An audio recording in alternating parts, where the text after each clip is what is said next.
Okay, and here we are, hour number 3. Glad you're along tonight. Tomorrow's Friday. 1 week anniversary. Deborah Tavares is joining us tonight. She has, as usual, a trunk full of data that she's picked up along with Lou. I don't know how they do it, but they're on the road, traveling, going to conferences, listening, recording, doing amazing things to get information together to present on her website, one of them, stopthecrime.net, and on her program, heard here before this program each night, Monday through Friday. Hello, Deborah. Thanks for being here. How are you? Well, Jeff, the bigger question is, how are you doing? Because I know that you were met with an enormous challenge a week ago. Well, almost a week ago tomorrow. Yeah, it's, honestly, I've heard, I don't know if there's any, people say that often after a bad wreck, you don't hurt for a week, and then your body says, ouch, and if that's what's happening. I have a fever. I've got, see, the reason I got out of the hospital so quickly, I was supposed to be in there for 4 or 5 days, something like that. I got out the next day because of MRSA. All hospitals have MRSA. Yes, and I had a big gash on my shin, which is now, I just noticed my foot and my leg are swollen up, and I don't like that. So I was good to get out of there, but I've got to do something now. This could be something that needs more attention. And then my head, from being whacked around, was left in a state of ouch. It hurts. Well, I can appreciate that, Jeff. Certainly we know that these deplorable technologies are being used on a more massive scale. In fact, it's so easy to do, Deborah. It's just not, it is. It's 1960s technology. That's exactly right. In fact, I was going to be booking Dr. Ronnie Kilde, Kilde. I've heard of her. Yes, an amazing woman. She was actually murdered in February of this year. She talked about microchips, implants, mind control, and cybernetics. Mm-hmm. And she spoke about all of these technologies and really was ringing the alarm. She had even gone to a conference that I was able to get some interviews out of in Belgium at the beginning of the year, and had been talking with her until she was murdered. And it was a horrific situation, but all of these technologies are real. And I'm going to just read an email exchange so the listeners can understand. Between you and she? Well, no, I'll talk a little bit more about her in a minute, but I really want to get this out because everyone needs to hear this exchange. Now, I'm going to set it up. Sebastopol, California, about an hour north of the Golden Gate Bridge, was the original ground zero against the smart meters. This area was in force, protesting. There were arrests. We were shutting down local PG&E offices, and this was back in the late 2010 and early 2011 when this really ramped up. And in fact, around 2011, there was a PG&E employee who was the director of the smart meter division for PG&E. And actually, I had received a letter from PG&E asking if I would participate in a dinner meeting. And I RSVP'd and said, yes, Lou and I would be happy to attend. And they said, no, your husband can't come. We don't have enough seating. Oh, please. And it can only be you.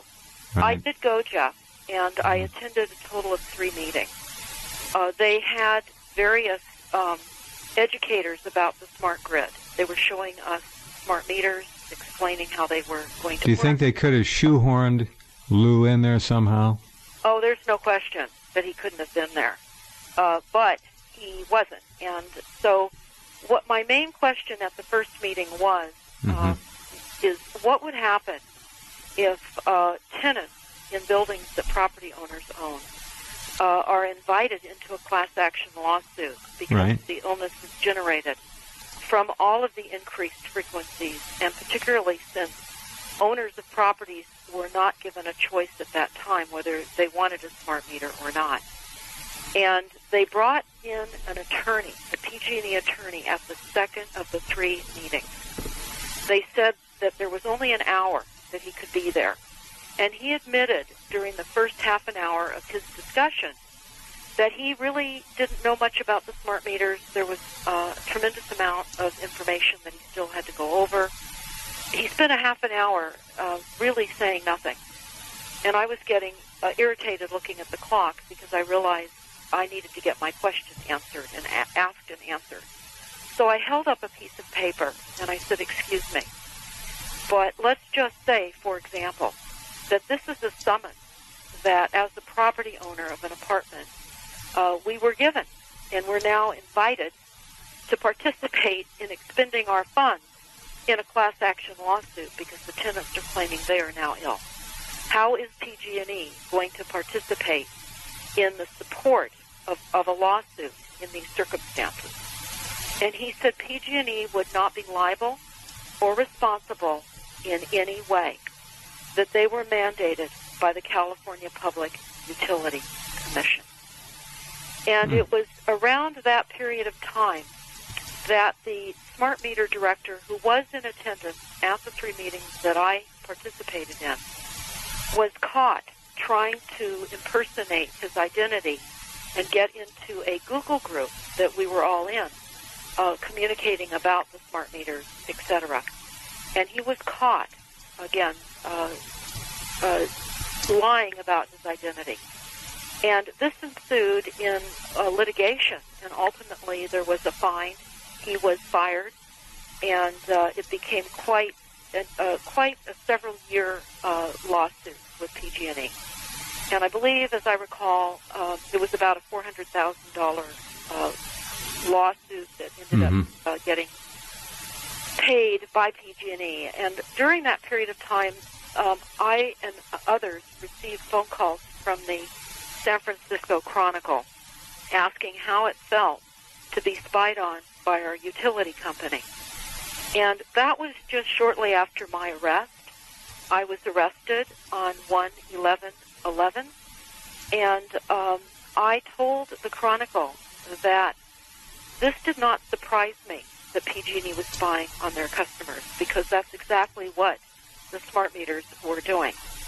And I would not have expected anything short of their behavior, because not only are they spying, they're attaching pulsed microwave radiation frequencies on our homes in anticipation of further enhancement with all of the RFID chipped appliances and then the home area network. Sure. That we are all fried in our homes. Right. Needless to say, time went on. Of course, the entire push against smart meters got out of California, fortunately, and other states have been fighting it as well. What we did discover is that the entire opt-out was all part of a psychological maneuver to throw the activists against the smart meters off course, and for those that were outspoken to believe that they were being listened to.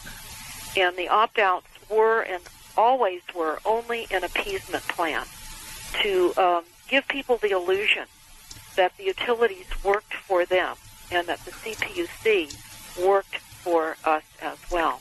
Right. We actually found a document out of the sociology department out of Vanderbilt University that we have on the homepage of stopthecrime.net that talks about how they would socially engineer the utility companies in accepting the smart grid. So having that been said, again, this is around now August of 2011.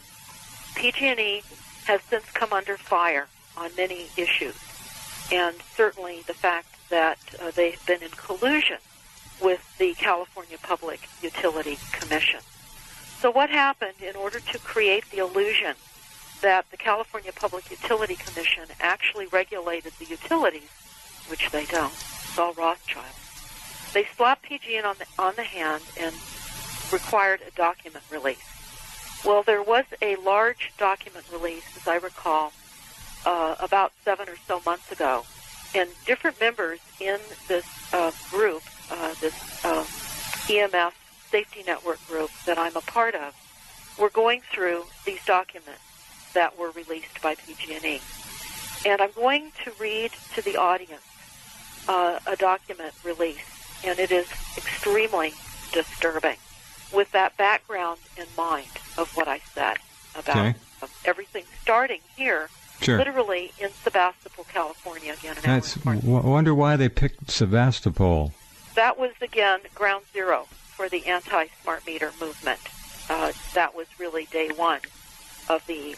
Okay, but that's a good thing. Now, are they coming back and trying to punish Sebastopol? Well, I'm going to read these emails, and you and the listeners can make out of this what you would like. And here we go. First, I'm going to just say that these emails were dated in August of 2011. There are only two emails. One is from the California Public Utility Commission going to PG&E, Pacific Gas and Electric. And again, you can type in PG&E followed by Rothchilds, and you will see that PG&E is Rothschild. It's hard to believe. It's amazing. They're just in everything. Yes, they are. So here's what's important to understand about these two emails. First of all, there were a total of 6 people involved in the emails, not just the 2 people that were communicating back and forth, but the 4 people that were copied in the email exchange. Right. And the people that were copied, here's an idea of who these people were. First of all, the subject of the email exchange was space weather risks.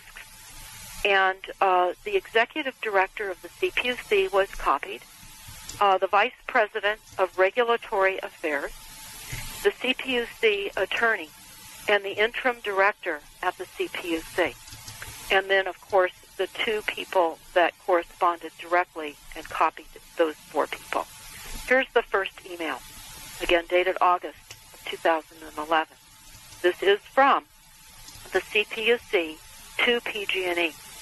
I assume you're assembling a high-level task force of washed-up and never were, yet somehow movie star handsome, former astronaut, to handle PG&E's response to the upcoming damaging space weather. Also, please dribble out one at a time over the next few months all internal memos, lawsuits, PowerPoint presentations, and officer cover-up directives in which PG&E is repeatedly warned about damaging space weather and chooses to do nothing, then has its lawyers blame its customers, a.k.a. Earthlings, for an adverse consequences resulting. Now, keep in mind, PG&E is involved in weather modification. In fact, I was personally on the 16th floor of the PG&E buildings in San Francisco, where they monitor the weather, and they have pulled permits to inject cloud seeding and, of course, more here in Northern California. Here's the second email now in response to that email I just wrote that was from the CPUC to PG&E. Now, this is only within about 10 minutes.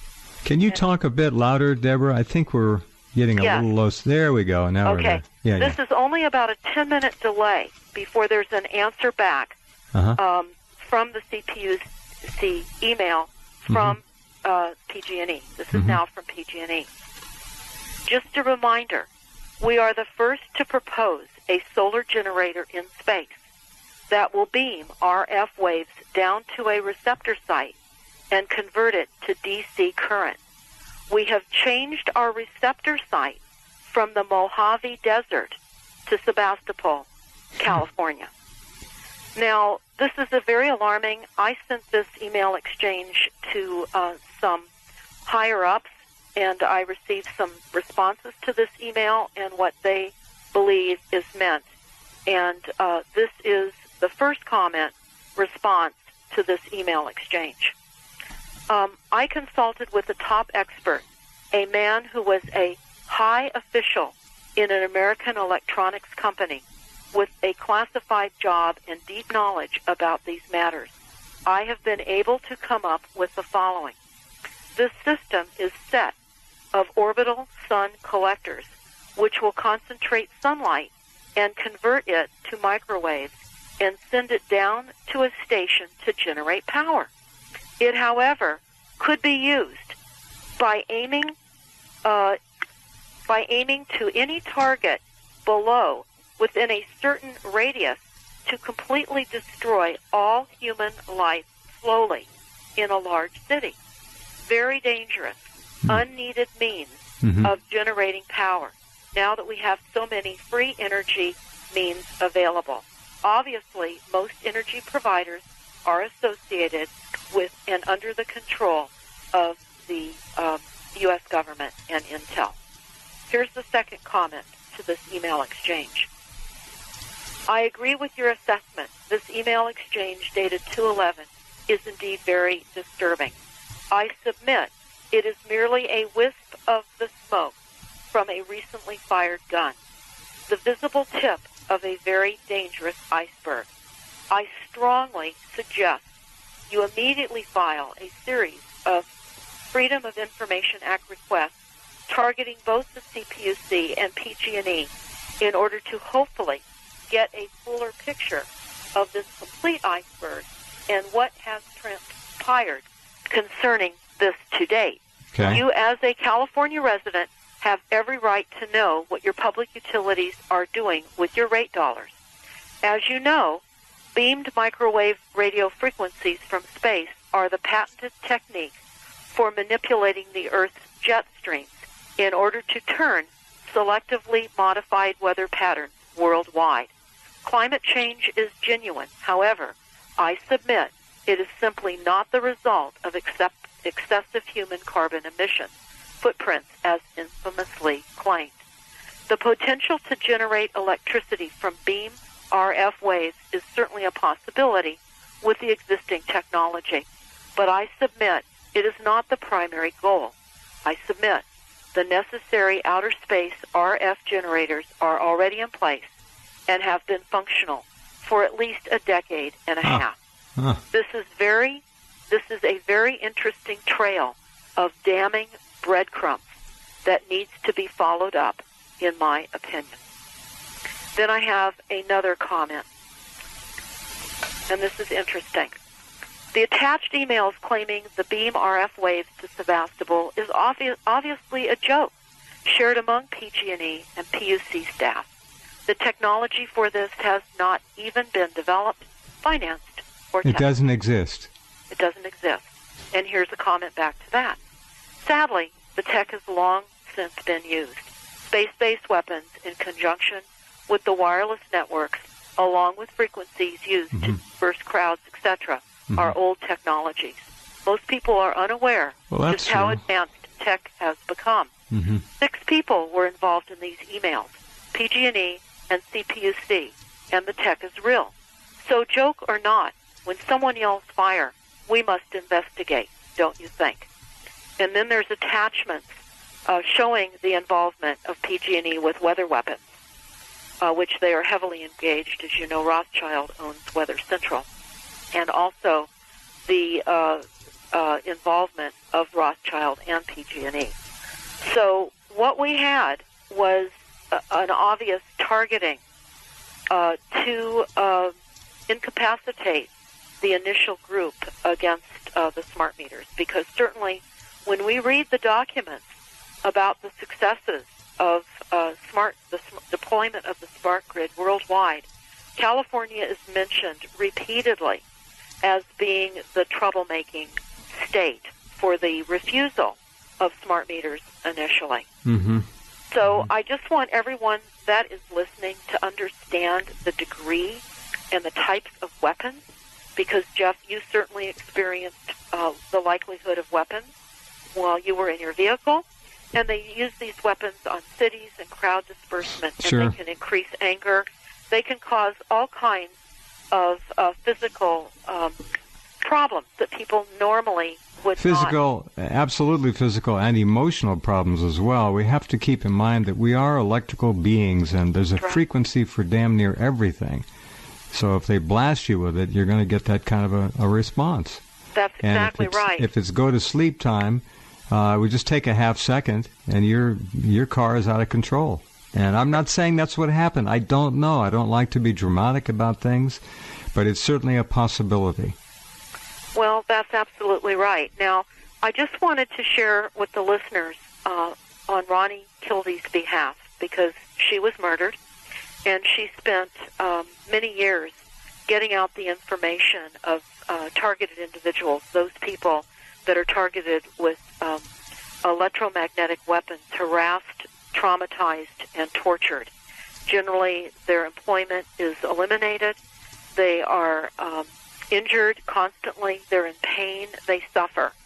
And this is a real reality globally. And tracking teams and ground area networks literally focus in on individuals. And it's like an SS ground mafia team, a network. It's massive. It's unbelievably unreal, which is why people are not understanding what's happening. But I'm just going to read a little bit of a paper that Ronnie wrote in December of 2000. And she talked about Musada, the father of the Information Society. And he stated his concerns in 1980 that our liberty is threatened, an Orwellian style, by cybernetic technology totally unknown to most people. This technology links the brains of people via implanted microchips to satellites controlled by ground-based supercomputers. The first brain implants were surgically inserted in 1974 in the state of Ohio. And I'll continue with this on the other side of the break, Jeff. Very and good. Then we'll get into some of the most current water news. Okay, very good. Deborah Tavares and I will be right back in just a couple minutes. Glad you're along on this Thursday night, and we shall continue right after this.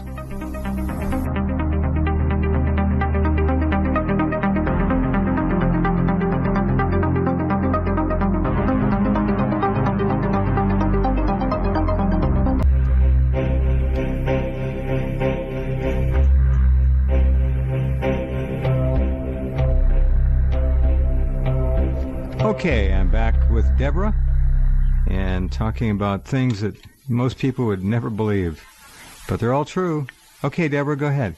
Well, yes, Jeff. I'm reading, as I was saying in the beginning, a article that was written by Dr. Ronnie, R-A-U-N-I, Lena, L-E-E-N-A, Kilde, K-I-L-D-E. It was an MD. She was also the former chief medical officer of Finland. So I think people need to understand the clout that she had in Finland. And chief medical officer of the country, the government of Finland. That's correct. All right. And so it's important for everyone to listen. If you want to look up any of her articles, I would certainly encourage it, because she was a brilliant woman and gave her life to get this information out. So prior to the break, we were talking about the first brain implants that were surgically inserted in 1974 in the state of Ohio, of course, in the United States, and also in Stockholm, Sweden. Brain electrodes were inserted into the skulls of babies in 1946 without the knowledge of their parents. And in the 1950s and 60s, electrical implants were inserted into the brains of animals and humans, especially in the United States, during research into behavior modification and brain and body functioning, or mind control methods. And these were used in attempts to change human behavior and attitudes. Influencing brain function became an important goal of the military and intelligence services. So now we advance, we look back 30 years ago, brain implants even showed up in x-rays the size of 1 centimeter, and then subsequent implants shrunk to the size of a grain of rice. And many of you might have your animals chipped, because certainly here in California, if you rescue an animal, they are all RFID chipped. I even discovered, Jeff, when we were touring a fish hatchery, that the little baby salmons, a percentage of those are chipped. And when I asked how do they pick up the signals during the migration of the fish. And that's hard to believe. I believe you, but I mean, they're pinning some of these tags in little fingerlings. The little babies. Yeah. Yes. And when they release them, they're tracking and monitoring them. And I asked them, where are they picking up the signals on the migration of the fish with these tracking devices? And this is in the instance of the Russian River, which is a river that runs fairly close to Bohemian Grove on out to the Pacific Ocean here in Sonoma County. And I was told that they're putting devices on either side of the banks. They're hidden where they can monitor the fish. Well, I think it's important for everyone to understand the degree of the reality that we have a de facto government structure, and we, in fact, are the enemy. I think we can now realize that. I certainly hope people are starting to realize that. I have known through my life people that have attempted to escape out of European countries during war, and typical routes are through waterways and streams and culverts, etc. In the case of Cuba, people would attempt to swim from Cuba to Guantanamo. Little did they know they would not have wanted to have been successful in going to Guantanamo, but few made it. But having said that, waterways were a very common method of escape. And it's interesting that with the increasing intention and the fact that many people are likely RFID chipped unwittingly, they just don't know it. In fact, this was certainly discussed back during the time of John Glenn, and he was talking about the fact that in January of 1997 there was an initiative with U.S. Senator John Glenn about the dangers of radiating civilian populations and targeting people's brain function with electromagnetic fields and beams from helicopters and airplanes and satellites, even from parked vans, neighboring houses, telephone poles, electrical appliances, mobile phones, TV, radio, etc., is all part of the radiation problem that we all face. So when we look at the expansive mind control network that has been set up over many, many, many, many decades, and that has been a goal, total mind control, and we look at some of the documents, Jeff, that we have posted on our website. In fact, one of the documents that is really important for everyone to take a look at, it's on the home page, but you can also type it in the search bar at the top of stopthecrime.net, Aquarius Operations Briefing. And this was actually given to us through Dr. Preston James.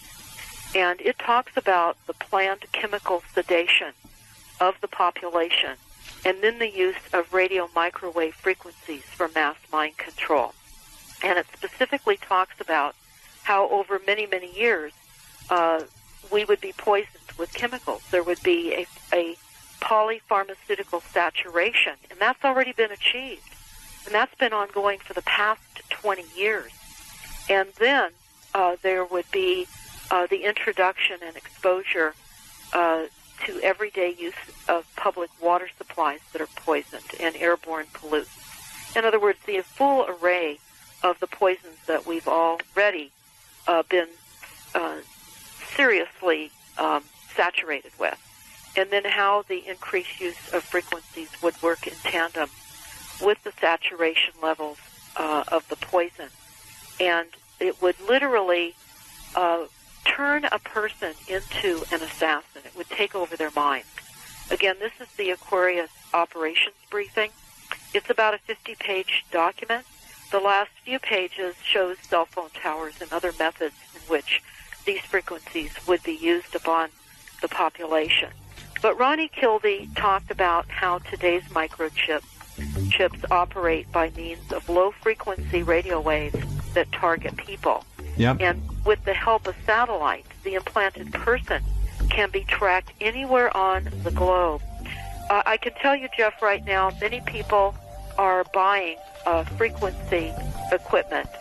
They can be as much as $20 up to $300. What do you mean frequency equipment? Well, you run it over your body, and it will literally it's a alert reader. you whether you've been biomedically implanted. Got it. Yeah. Yes.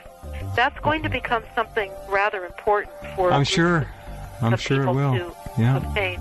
I hear us going into I a hear break. music too. Hold and then on. I want to get into the water situation quickly. All right, very good. Stand by. We'll be right back.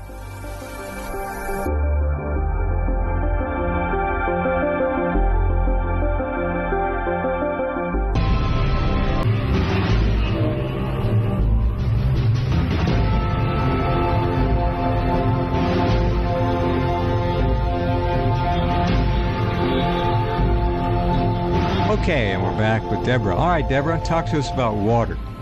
Well, yes, Jeff, actually, this is an action alert request for all listeners, and request to pass this information out as far and wide as everyone that is listening and beyond is able to. We run a website entitled primarywater.org, and that links to primary water experts as well. But on primarywater.org, we have half-page double-sided flyers that everyone can download and disperse. But of course, everyone needs to understand first what primary water is. Because of primary water, we do not have a water shortage. Water is renewable. And there are incredible documents that all of you can get to on primarywater.org. Understand that we have been deceived on how water and where water really comes from. There's an excellent YouTube up. It's entitled Primary Water Explained. Primary Water Explained. It's important to understand that the Earth is the water planet.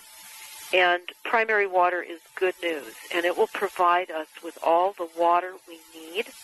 And we're being really hit with media psyops and a massive campaign. Well, the government has a huge budget to hire people to work for the Internet, to work the media, you name it, and they're working it all the time. They certainly do. Now, I want to just go over some of the new rules here in California, and by far they're more than I've got time to go over right this moment. But one of the ones that should be extremely worrisome for everyone is this. Again, these are new rules.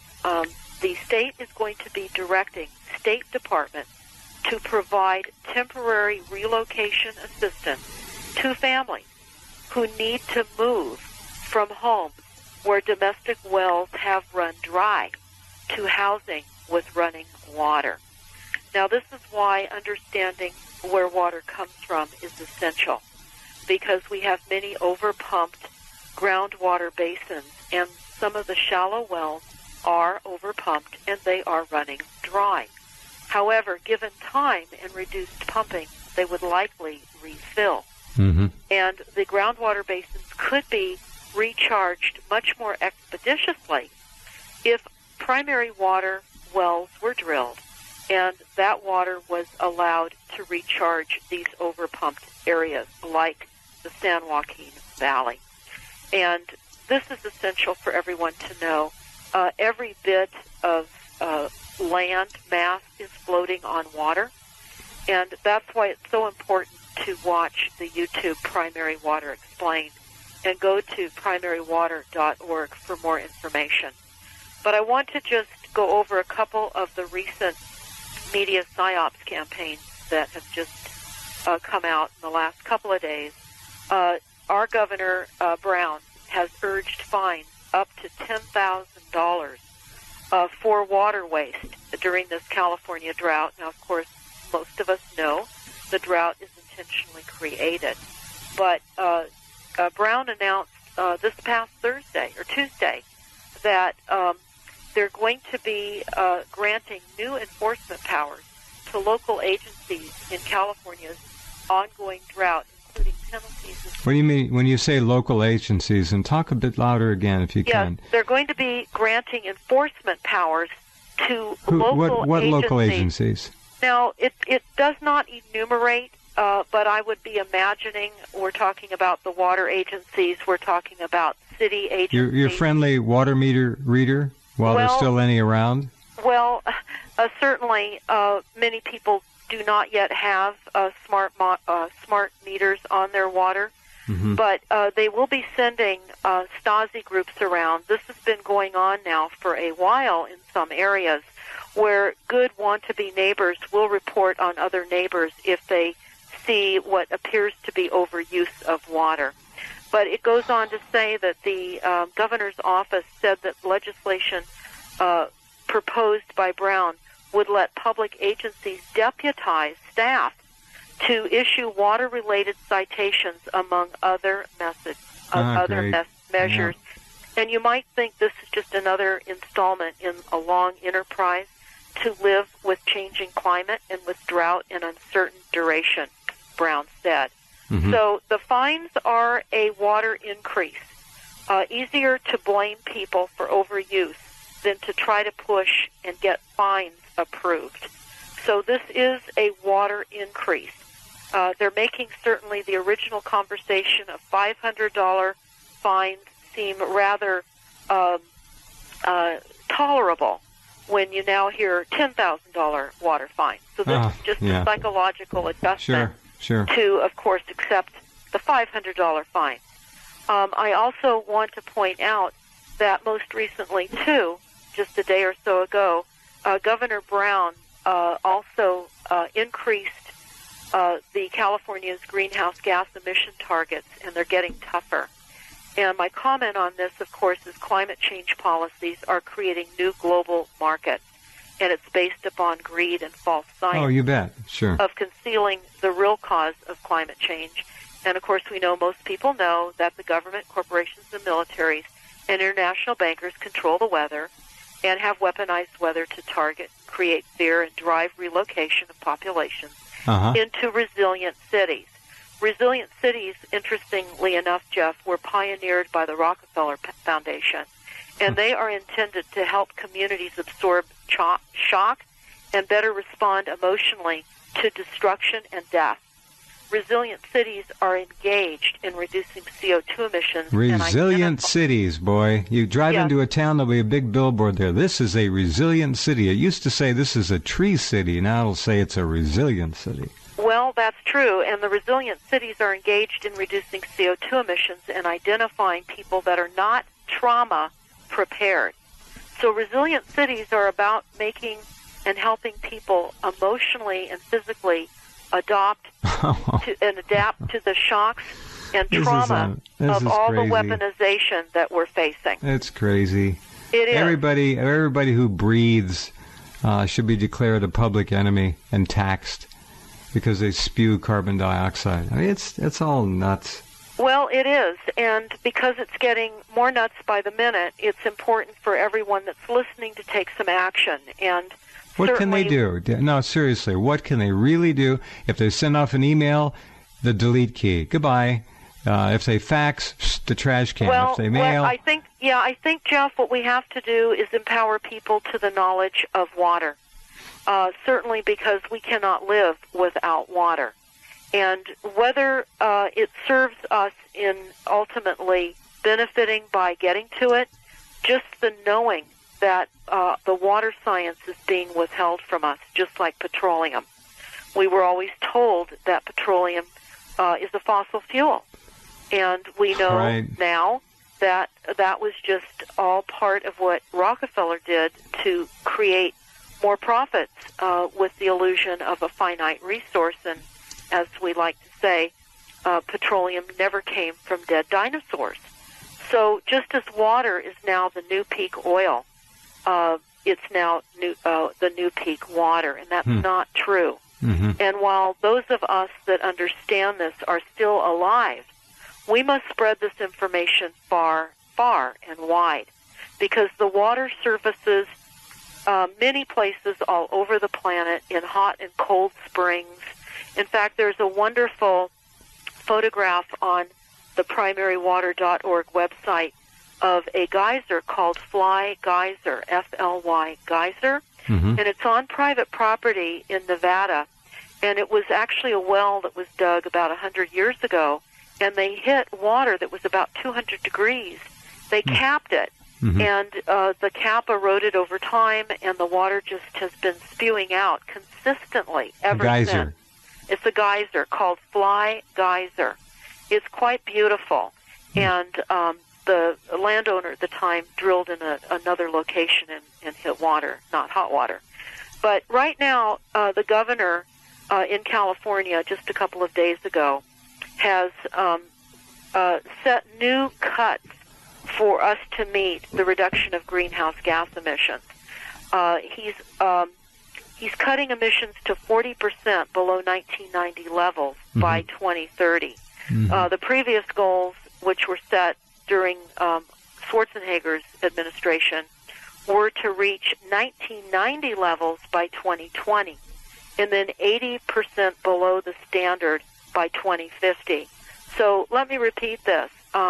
We must reduce greenhouse gas emissions here in California 40% below 1990 levels by 2030. Now, it's very important to understand where they're really going. And I have a YouTube up and out. They're aiming for 0. And, Jeff, I don't have time in the next couple of minutes that we have left, but I believe I am going to be joining you tomorrow evening. Yeah. And tomorrow evening I am going to break a story that few have heard about new cities being planned here. Now, this is very interesting. Yeah. They've got plans they never let out of the bag, and they're big Yes. plans. And I'm also going to be talking about the plans to burn up Northern California. So right. I'm looking forward to joining you tomorrow Okay. night. Take care, and Thank you. I'll be talking with you tomorrow evening. And, Okay. of course, everyone can join me on my show, 6 p.m. Pacific Time, Monday through Friday on the RINS Radio Network. Thank you Well so said. much, Jeff. Thank you, Deborah. Say hi to Thanks. Lou. Okay. I will. Thank you. All right, that's our program tonight. Yours truly is going to try and rest, and we will be back tomorrow night. You take care.